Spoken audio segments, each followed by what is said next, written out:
साथियों, आप सबने सुना किस तरह से नरेश बालियान जो 10 साल से विधायक है, आप सब लोग ने सुने कैसे उगाही करते हुए, रंगदारी करते हुए वो ऑडियो टेप सबके सामने आए हैं।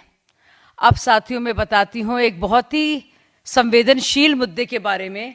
मैं आपको बताती हूँ एक और खासम खा विधायक के बारे में, नरेश यादव मेहरौली से। सोचिए लोग जो मुसलमान के वोट के लिए, चाहे वो सीलमपुर हो, मुस्तफ़ाबाद हो, बल्ली मारान हो, मटिया महल हो, ओखला हो, क्या कुछ कहते हैं।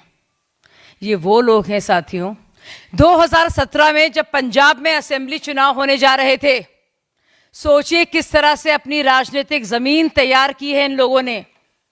और अब ध्यान दीजिए इस बात पर कि नरेश यादव, जिनको पंजाब भेजा गया था और भी विधायकों के साथ, कि वहाँ पे अपनी राजनीतिक धरती को ढूंढे, ज़मीन बनाएं और वोट हासिल करें, उन्होंने बाकायदा गौरव कुमार और विवेक कुमार के साथ मिलकर एक ऐसा षड्यंत्र रचा है साथियों।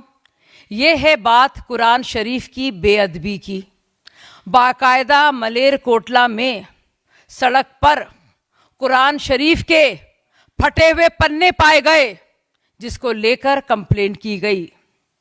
इसमें नंद किशोर के साथ 3 और लोगों के नाम थे।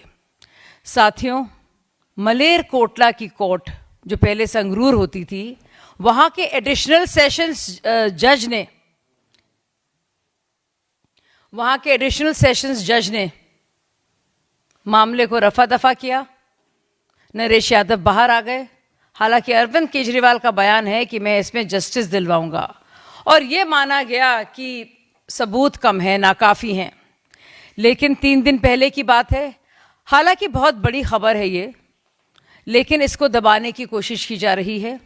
आम आदमी पार्टी पूरी तरह से चुप है, क्योंकि मलेरकोटला की कोर्ट ने बाकायदा 2 साल की सज़ा मुकर्रर की है और फ़ोन और एसएमएसेस के एक्सचेंज के आधार पर नरेश यादव मेहरौली के जो एमएलए हैं और बहुत ही खासम खास हैं केजरीवाल जी के, सुल्तान साहब के, उनको गिल्टी पाया है, कसूरवार पाया है। उनके वकील इसको चुनौती ज़रूर देंगे। साथियों, एक और बात बताना बहुत ज़रूरी है, क्योंकि ये पार्टी अपने को बहुत सेक्युलर बताती है। चाहे बात हो इमामों की, या बात हो उनकी सैलरीज़ की, या बात हो मुस्लिम हतैशी पक्ष की, इन्होंने बाकायदा मोहम्मद अशरफ नाम का जो पिटिशनर है, मलेरकोटला का जो स्थानीय निवासी है, उसने अपील की है और कहा है कि इस तरह से बरी नहीं किया जा सकता। और उसकी अपील पर फिर से मामला खुला है और सारे सबूत जो है काफ़ी पाए गए हैं, जिसके चलते बाकायदा इनको 2 साल की सज़ा हुई है। साथियों, ये बात सिर्फ कुरान शरीफ की या भगवद गीता हो या बाइबल हो, ये बात है उस शातिर दिमाग सोच की, उस काली सोच की, उस सत्ता की हवस की, जिसके चलते ये पार्टी कुछ भी कर सकती है, किसी भी हद तक जा सकती है, पैसे बटोरने के लिए, चाहे उगाही करना हो या इनको धार्मिक उन्माद बढ़ाने के लिए, वोट हासिल करने के लिए दंगे फसाद करना हो।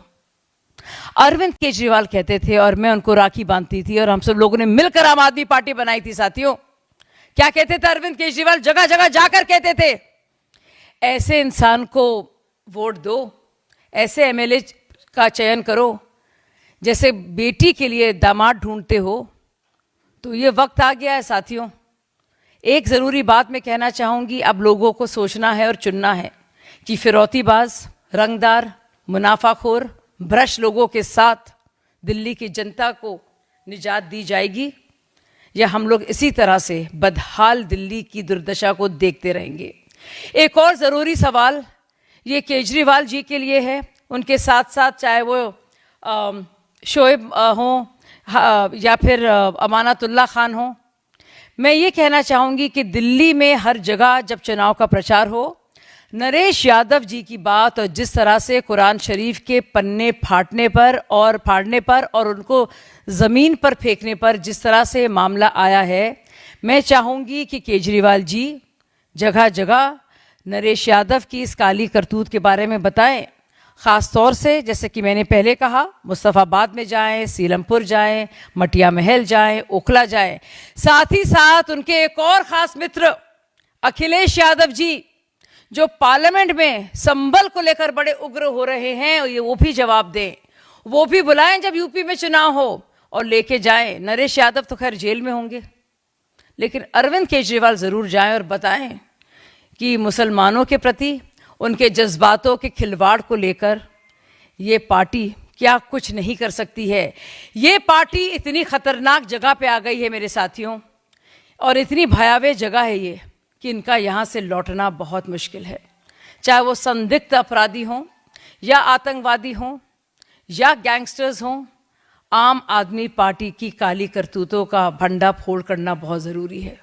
इन्होंने एक हद पार कर दी है और इसलिए ज़रूरी है कि उनको कॉल आउट किया जाए और जगह जगह जो उनके लिए ख़ास मुस्लिम प्रेम है, कुरान शरीफ के प्रति जो मोहब्बत जिन्होंने दिखाई है, उनके एक बहुत चहीते विधायक ने वो काली करतूत को भी उजागर करना बेहद ज़रूरी है।